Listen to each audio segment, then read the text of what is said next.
Danmachi is a world where gods both good and evil from a vast variety of different mythologies descend onto the mortal world and create their own factions and groups called familia. These familia each specialize and thrive in different skills and jobs that are all centered on who and what their god or goddesses reign over or are currently obsessed with. Like for example, in the anime and in the light novel, the god Soma is the god of wine, and his familia is specialized in creating wine, all because of the specialty of their god. So now if you guys are all watching the current season of the show,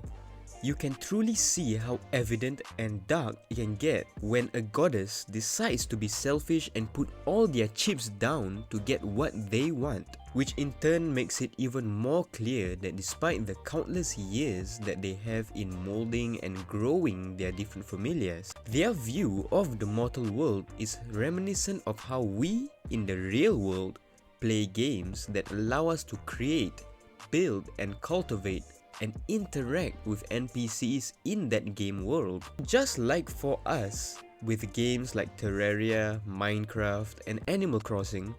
the gods view the mortal world as something to relieve their boredom to their boring eternal existence. This is the whole reason why they even decided to come into the mortal world and limit their power in order to play the game. This is all really unnerving, since no matter how invested the gods may be with the members of their familia,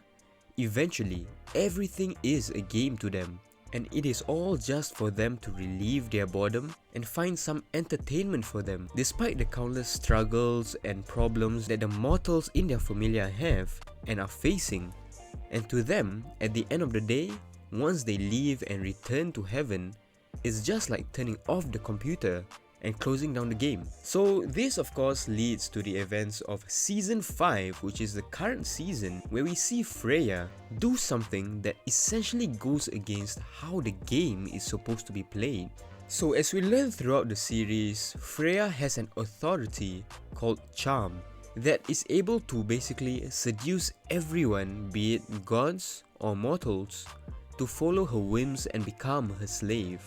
She uses this ability to take control of the entirety of Orario just to get to Belle. And the whole reason she never even used this before was to prevent it from making the game too easy and basically switching the difficulty to easy mode and have an instant win. So this really shows the length that Freya will go, and even sacrificing her entertainment and possibly even risking her regaining the sense of boredom back. This all brings into perspective how these immortal beings view the world, and also the risk that Freya is willing to go to be able to get Belle to love her back, even going to the extent of stating that if he ever dies, she would chase after his soul just to be with him in the end.